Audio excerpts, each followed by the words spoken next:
हाँ जी सर, यहाँ पर आपसे बेसिकली तो सवाल में ये कहा गया है कि आपके पास बेसिकली एक ऑब्जेक्ट है जिसका कि मोमेंट ऑफ इनर्शिया है आई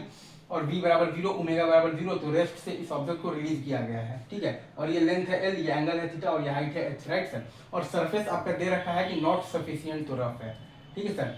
सरफेस आपका बेसिकली ये दे रखा है कि नॉट सफिशियंट टू रफ है, मतलब कि आपके पास म्यू इज लेस देन है basically tan square by 1 plus mr square by I से, मतलब कि आपके पास म्यू इज लेस देन है basically tan square by 1 plus mr square by I से, right sir. Is it true? ये सही है क्या? तो अगर आप ध्यान देंगे ना तो शुरू में आपके पास तो क्या है, v भी जीरो है और ओमेगा भी जीरो है, मतलब कि आपके पास v बराबर ओमेगा आर है, जीरो बराबर जीरो है, राइट सर। तो स्टैटिक फ्रिक्शनल फोर्स बेसिकली यहाँ पर अपवर्ड डायरेक्शन में लगकर ये तो कोशिश करता है कि a is equal to alpha are आ जाए। इस केस में बेसिकली तो जनरली होता क्या है ना कि static frictional force upward direction में लगकर ये कोशिश करता है कि a is equal to alpha are आ जाए, ठीक है। लेकिन चूंकि दे रखा है कि सरफेस नॉट सफिशिएंट तो रफ है, म्यू इज लेस देन है आपके पास tan theta by 1 plus mr square by I, mu is less than है आपके पास tan theta by 1 plus mr square by I, not sufficient तो रफ सरफेस है, मतलब कि स्टैटिक फ्रिक्शनल फोर्स का औकात नहीं है कि वो a बराबर अल्फा ला सके। तो ये केस में जनरली होता क्या है ना कि स्टैटिक फ्रिक्शनल फोर्स आपके पास बेसिकली अपवर्ड डायरेक्शन में लगकर a बराबर अल्फा आर लाने की कोशिश करता है, लेकिन यहाँ पर दे रखा है कि नॉट सफिशिएंट तो रफ सरफेस है, मतलब कि यहाँ पर स्टैटिक फ्रिक्शनल फोर्स का औकात नहीं है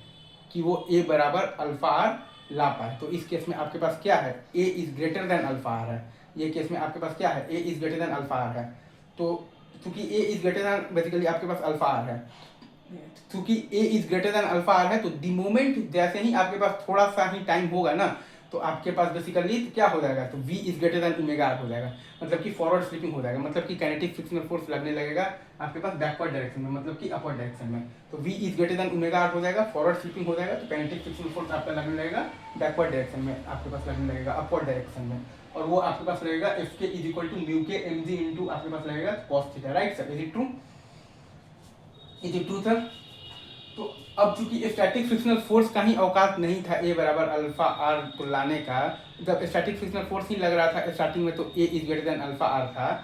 तो यहाँ पर तो आपके पास a और ज़्यादा होगा, मतलब थोड़ा सा ज़्यादा होगा, और अल्फा आपका बेसिकली थोड़ा सा होगा, तो मतलब तो क्या होगा, तो कम होगा। तो यहाँ पर तो a आपका अल्फा आर से और ज़्यादा है, मतलब कि यहाँ पर तो a और अल्फा आर का गैप और ज़्यादा बढ़ गया है,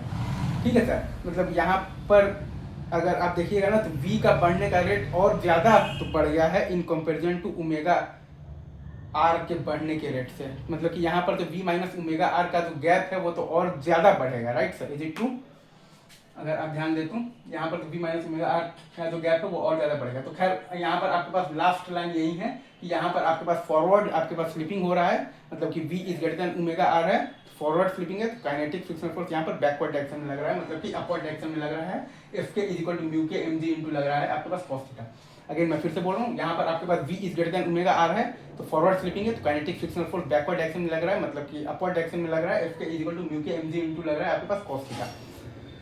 यहाँ पर आपके पास v is greater than omega r है, तो फॉरवर्ड स्लिपिंग है, तो काइनेटिक फ्रिक्शनल फोर्स आपका लग रहा है यहाँ पर बैकवर्ड डायरेक्शन में लग रहा है, मतलब कि अपवर्ड डायरेक्शन में लग रहा है, जो कि है आपके पास F K is equal to mu K into m g into लग रहा है आपके पास कॉस थीटा। तो लास्ट बॉटम लाइन यही है कि यहाँ पर आपके पास v is greater than omega r है, तो आपके पास फॉरवर्ड स्लिपिंग है, तो आपके पास काइनेटिक फ्रिक्शनल फोर्स लग रहा है, आपके पास बैकवर्ड डायरेक्शन में लग रहा है, अपवर्ड डायरेक्शन में लग रहा है, F K is equal to mu के एम जी इंटू लग रहा है आपके पास कॉस थीटा। तो ये इतना चीज अगर आप एनालाइज कर लिए तो बहुत अच्छा है। चलिए sir, thank you very much, love you guys.